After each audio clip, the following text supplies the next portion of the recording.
Hello, everybody. So I am here to talk about having difficult conversations with family or friends or people in your community as we are getting close to the holiday season. We just had a huge thing happen in America that the world all has opinions on.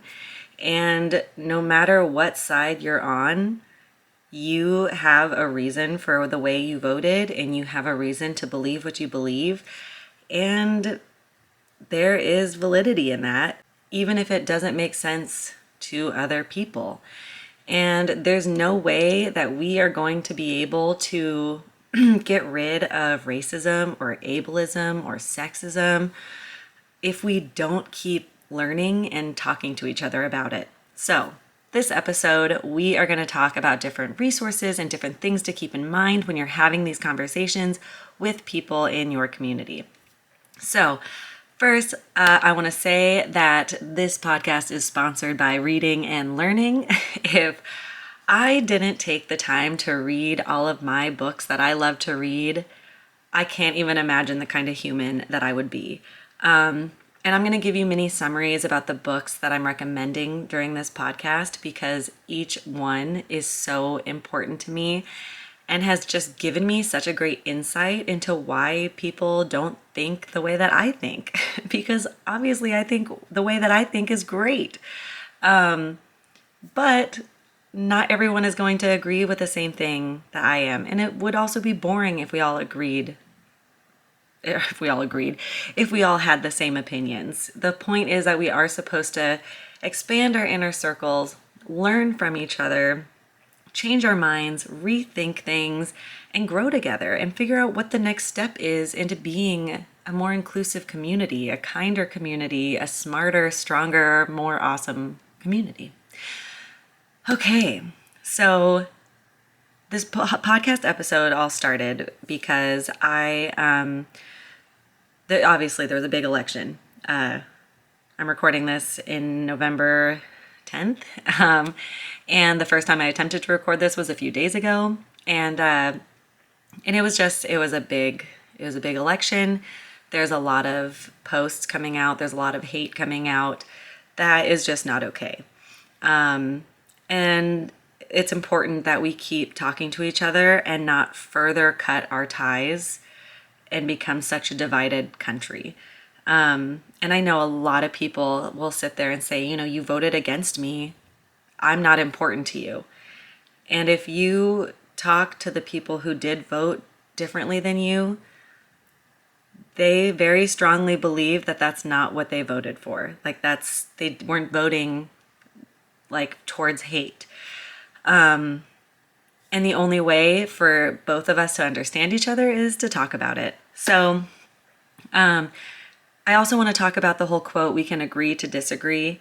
I try really hard not to say that because even though we could disagree with each other, and a lot of us will disagree with each other, that should never be the ending to an argument. Or a discussion, that we just agree to disagree. Because instead of finding steps to communicate and to understand where the other person is coming from, that means that we have to keep working on it. Ending a conversation with, we'll just agree to disagree is like shutting off a piece of ourselves towards each other, which is just not what we want. And I do think conversations are needed to understand each other, and that we're not going to be able to change our minds or have the opportunity to rethink our goals and values without surrounding ourselves with other opinions and other different types of people. Because if we're only surrounded by all the people that agree with us, again, it just it keeps that separation just too big. And it right now might not be the best time. This is fresh. This is new. This just happened. You don't have to just start conversations. I mean, you are allowed to grieve and feel your emotions and feel your feelings now. And don't force yourself to do anything that you're not comfortable or wanting to push yourself to do. But I can tell you the conversations are so worth it because I have had a lot of these hard conversations and I continue to put myself out there to have these conversations because I want to understand where other people are coming from, and I want them to understand where I'm coming from. Another post that I keep seeing a lot of is just like how this two-party system is like tearing our country apart. And sadly, I don't really feel like there's a huge change that's going to happen anytime soon with that.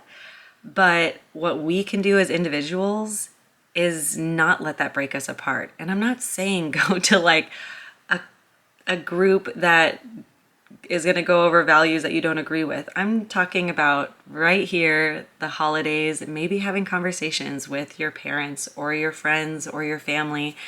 And we're going to talk about different ways to do that and not feeling so afraid to do that. Because this isn't going in for a debate meeting or debate club thing. This is, I think we need to first go into these conversations as like, I want to understand where you're coming from. And I hope that you can also take the time to understand where I'm coming from. There is a lot of vulnerability in this. So another thing that I think is really important before going into these conversations is that media is biased. Everything has its own biases. We all have our own biases, even if we don't really understand where they come from. So when we are having these conversations, I do think it is really important and respectful to like understand what propositions are saying, what policies people are going for, and not calling them what the Republican and Democrat media outlets might be calling them, because they do change the name for whatever reason. And it's important to go into these conversations with like the actual facts to talk about. So personally, I mean, I like to look up things that like the candidate, on their website or wherever, like what their proposed plan is. I do like to look at that information to be able to talk about that information. And oh my gosh, we are in the world of having our phones. Like it is so easy for someone to say what someone's doing, and you can say, I haven't heard about that. Let's look it up real quick. Because that shuts down so many disagreements that people have, because once you start breaking it down, then you start understanding different things that have been coming out on this topic that like aren't always necessarily true or like kind of skewed. And this goes to both parties. And I'm also saying this as someone who grew up with a Republican and a Democrat parent. I grew up hearing both sides of everything, and hearing the problems with both sides and hearing why both sides are so great, and being told, like what I should believe. And we are going to get to how to talk to children about politics towards the end. But I feel like because I grew up hearing both sides so often, hearing the positive and the negative of both sides, it has kept me to be really open-minded about different candidates and propositions and policies, to create my own set of beliefs, which I think is what we should all be doing. And I kind of said this before, but I just really want to say this again before I start going into all the tips that I have picked up from all the books that I've read. If you don't feel like you can see your family this holiday season because of political differences, or if you don't feel safe, if you don't feel heard, if you don't feel loved, you don't have to see them. And I know it might make the holidays look really different for you, but it's just something that like you need to keep yourself safe. You are the person who's going to do that. And you can decide to create those boundaries. That's okay. You are allowed to do that. Which brings me to my first book, Set Boundaries, Find Peace by Nedra Glover Tawwab. I think that's how you say her last name. I'm not totally sure. But she's also on Instagram. She has such great tips about boundaries, and I just really appreciate all of her tools. She has each chapter is broken down by like boundaries with family, friends, yourself, your job, technology, exercise. It just goes through all these different topics. She has examples. My only critique is that some of the examples are really cheesy, and I personally would never use them. Like some of them. But that doesn't mean it didn't give me a starting point of where to go to create a boundary that made sense to me, or that used the language that like I would use. So she does a lot of great like examples and like ways to navigate it, like really good tips. And so one, I guess the example I'm going to use is if you are talking to someone, even if it's on the phone or in person, and maybe you decide that you don't want to talk about politics, you don't want to talk about the election, and like, you know, directly. And if someone starts talking about the election to you, you can say, hey, you know what? Like, I'm still trying to figure out my emotions with the election. I really don't feel comfortable talking about it right now.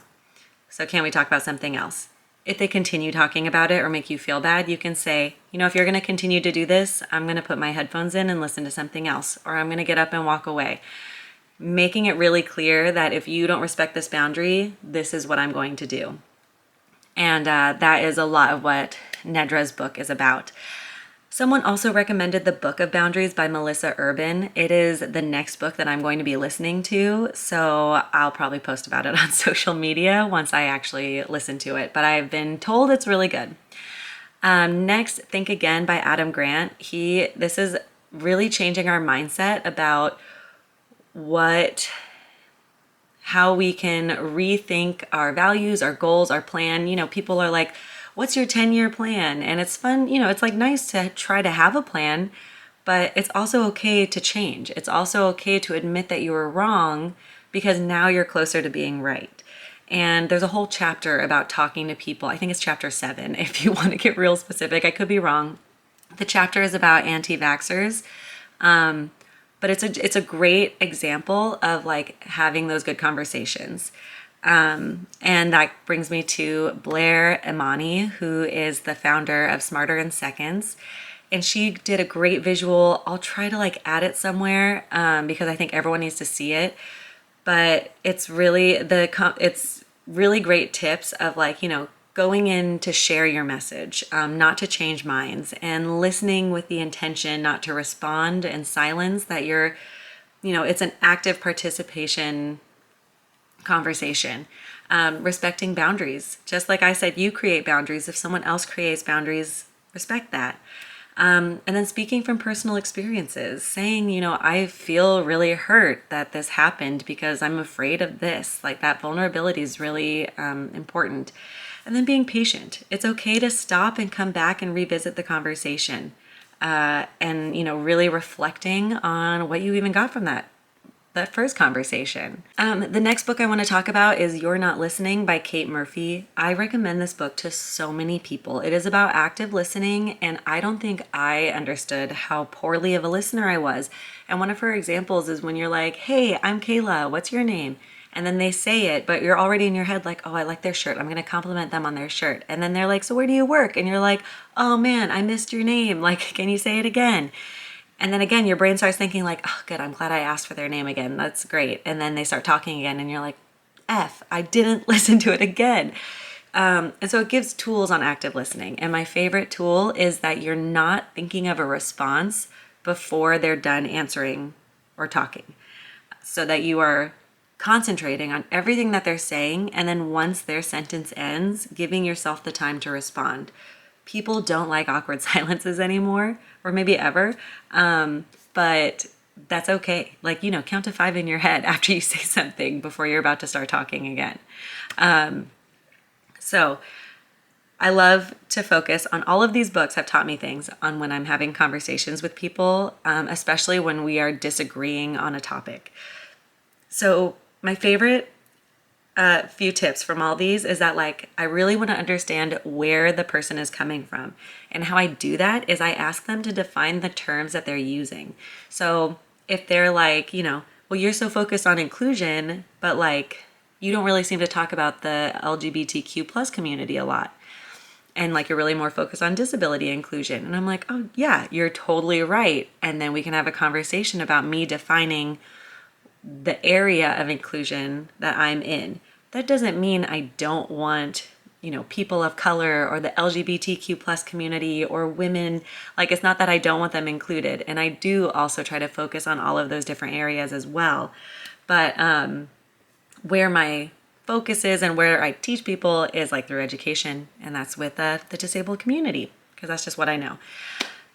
Anywho, defining the terms is just really like, and I do this with both my parents, I do this with my friends, I do this with my family, everyone. If they're saying something that I don't really agree with, sometimes I ask them to define the term that I feel like they're using incorrectly, because maybe the way that they're using it is changing what the outcome is. That feels like it makes sense in my head, so I hope that makes sense to you. So also, I think what's really important is recognizing what the discussion is about and don't let it get off track. Now, this is something I learned in this book called Marriage Rules. I don't have the author. Me and my partner read it before we got married. And one of the best things was like, if I come up to my partner and I'm like, it feels like you don't do the dishes very often and you just keep stacking them there and it's really overwhelming to me. He cannot respond by saying, oh, well, you know what? I took out the trash and it's really exhausting that you don't do that. Because now he's bringing up another argument. How we need to handle it is that I brought up my concern. We are going to talk about the dishes. If we feel like there's an imbalance with chores, then that would be the next conversation that we could talk about, to like find a solution. And I feel like I use this a lot with discussions with people. So it's like, if I'm talking about something, usually people will throw in some random topic and I'm like, okay, that's also an area that we can talk about, but this original thought is what I want to talk about. And I feel like that takes practice to also be able to notice and to call out on and be like, hey, let's back up and actually talk to that first thing that we were talking about. So another tip that I have is talking about how you feel, being vulnerable, not just saying this candidate sucks because of X, Y, Z. You can say, I feel worried that this candidate's policies aren't thinking about me. And when you voted for them, it makes me feel like you don't care about my rights. That is something that is so much more meaningful. And I don't know what parent would be able to look at their kid or friend be able to look at someone they call a genuine friend and say like, well, that's why I voted for them, like whatever. So embrace that vulnerability. I always get so winded during these episodes. Another great tip in the Marriage Rules book was we don't say never or always. So no candidate never does this or always does this.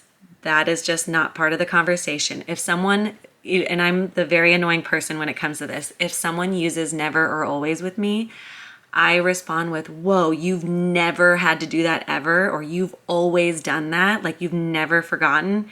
Because usually they'll be like, okay, well, yeah, not always. And it's just like a little mindset reminder, mind shift of like, okay, it feels like this happens a lot and that's why it's frustrating. And again, understanding just like everyone has their own perspectives. I think actually a lot about that duck show, the duck hunting show, where it was those four men from somewhere in middle America hunting ducks or something. And the grandpa of the three men, who was like in his 80s or something, said that he, they all go to church and very religious, and he doesn't support gay marriage. And that basically canceled the show. And to me, I was like, why are people shocked that he's against gay marriage? He grew up being told it was a sin. I mean, things that you learn as a kid, that sticks with you. And he's 80. He's had 80 years of thinking it's a sin. Him talking about how he's feeling and then being canceled for it doesn't change his mind. If anything, it's going to dig his heels in more, like, well, obviously you people aren't as inclusive because you couldn't even talk to me about, this topic. Which again, I just feel like it's so important that we talk it out with everyone. Okay, so what can we do? This is the first election that I think I've really turned around from it and just saying, you know what, I need to do more. I do vote. I call my representatives when there's something I want them to vote on. I go to protests, not so much since having kids and COVID, but used to go to a lot of protests. I sign petitions, I vote, I do the things that I feel like are kind of the bare minimum. And I know that I kept telling people that I just don't really feel like I could do much more. Like, what else am I going to do as a one person? Well, I've decided to change my view on that and rethink what I can do as a single person.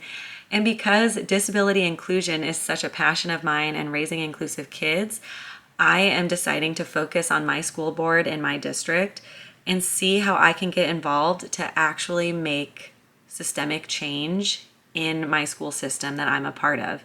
And anybody can do this. Everybody is welcome to their school board meetings. And this is something that we can all do. We can all volunteer. We can all be a part of nonprofits that share the same mission and values that we are in.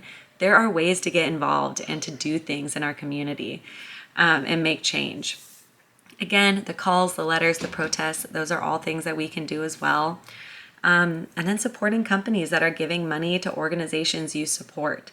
I know this one's a little hard for me sometimes because I don't always agree with how companies are spending their money. But I try really hard to support the companies. I mean, I really try to support small business and good secondhand stuff and people selling their clothes. But I'm also a consumer in America, and so it's a little hard sometimes, still working on it. Now, last thing I want to talk about is how to raise inclusive kids and how this election has kind of got me thinking about how I want to talk to my kids about voting, about politics, about people who disagree. And something that I don't think everyone's going to agree with is that we didn't talk negatively about the candidate that won. We did not call him a bully. We did not say that he's just this mean, evil person. Because I understand that my kids are learning a lot from me, and that is whatever my own opinion and biases are, is not something I want to force on them. What we did talk about is how we felt after the election, is that we felt like it didn't go the way we wanted it to go, but we do hope that there can be some sort of success in the next 4 years. We talked about being kind to people and the importance of our actions every day at school and at work and online. My kids kind of understand that I have this online presence, but I'm not quite sure how much they get, how many people listen to me. I don't think I understand how many people listen to me. But this election had us talk a lot about treating people, like talking about women and talking about, the right to vote and talking about people of color and not treating people differently because of their skin and talking about disabilities and how we can be an ally to all of these different groups that are out there and just learning from people. I think a lot of fear comes from the unknown, which seems to be just the theme of the last few podcasts. And we can learn. We have the availability. We have the option to learn. We have so many resources out there. We have so many things that we can do. Really, if I can give you anything, like write down 3 priorities for the next 4 years for you and how are you going to make a difference there. So I hope this helped. I realized I recorded this already, and I'm not sure if I'm going to be jumping around or not. This is going to be weird to edit the day before I'm posting it. Thank you, everyone who's here listening. And no matter who you voted for, I always want to be open to have a conversation with you so we can learn from each other and grow and rethink maybe how we feel about certain things. Because inclusion starts with you, and it starts now. And I just want to help. Whew. Okay, I'm winded. Have a good day.